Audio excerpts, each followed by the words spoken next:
Hey guys, this is Jason Creel and you're watching The Lawn Care Life.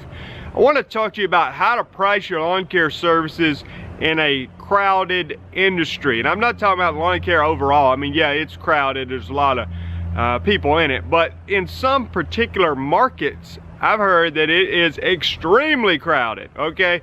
In particular, I'm thinking of areas in Florida and areas in Texas where people tell me that it is so competitive that the price gets driven down. What do you do about that? I was recently asked that question by someone and I decided to put a video out to discuss this very topic. Stay tuned. Okay, you know what? We all want to make money and we don't want to just get out there and work all the time for a very low rate. And it's frustrating sometimes when the price of our lawn care service gets driven down through competition. So what do you do about that? Somebody asked me a question recently and they said, you know what, in my area the normal price for weekly mowing is $25. Now I'm assuming these are fairly small lawns, but $25 is not a lot of money no matter how small the lawn is. I mean, maybe if it's just tiny, you know, but anyway, you understand what I'm saying. $25 is pretty low in our industry.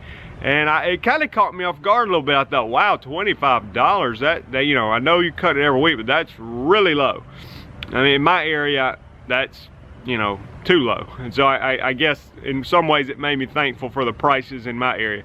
But, you know, what do you do if that is like, you know, what if that's kind of the going rate? I mean, if there's a lot of people out there charging $25, how are you going to charge $40? You know, it's going to be difficult. I want to kind of summarize the advice I gave him, and I welcome everybody's advice in the comments section, because I think this is a problem in some areas. But what I told him is, I said, you know what, your first year or two, you do what you got to do to survive, in my opinion, as far as in the business. So if you got to work for $25 just to make it, you know, I guess do so. But and again, we're talking about weekly customers. If a bi-weekly customer, I do think you need to charge more in those situations. So I said, well, maybe you can get, you know, $35 for a bi-weekly customer, $25 for a weekly customer.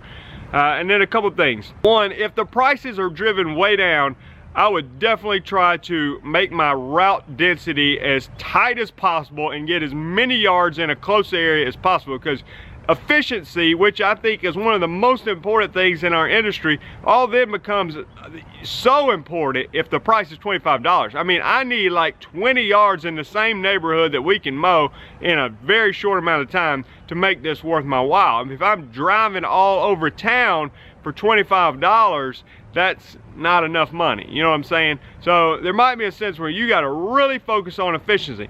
Another point, you got to think, how can I, you know, is it possible to get more for my service? I mean, how can I position myself to attract those certain customers out there who are willing to pay extra to have more quality? So I've got to present my business in the absolute best possible way, the most reliable, the best quality work, so that I cannot settle for $25 customers. I can find that even if it's a minority of people in a general area that are willing to pay $35 or $40, which again is still kind of low. I guess on a tiny yard that's not bad.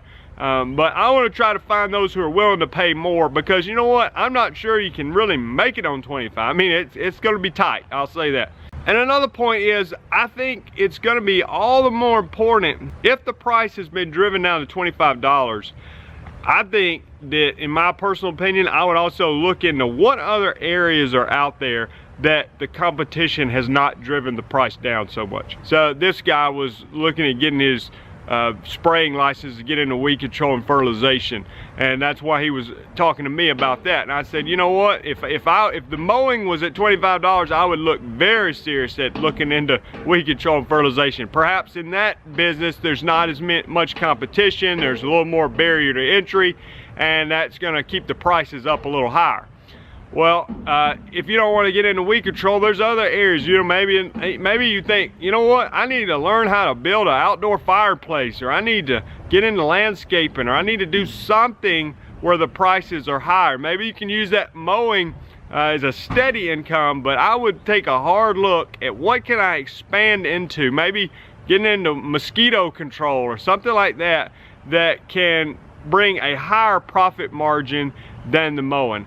Again, I don't think this is a common situation where the prices have been driven down this low. I would be thankful if you're in an area where the prices are not that low. I think it should make you more thankful that, hey, wow, I'm so glad my market is not like that. But for those of you who are in those markets, I would study hard. What are the people doing who are being successful in those markets? Are they just doing so much volume at $25 that they're able to make it? Or are they able to present their business in a way that actually drives that price up for their business? Because my gut feeling is $25 is going to be hard to make it long term. I would do whatever I could to get the price up, or look into expanding into other areas where I could make more money. Let me hear your thoughts in the comments section on this situation. Are you in a position like this where the price has been driven down? Or what advice do you have to those who are? Leave in the comments section. Go ahead and subscribe to the channel and check out these suggested videos. Thanks a lot.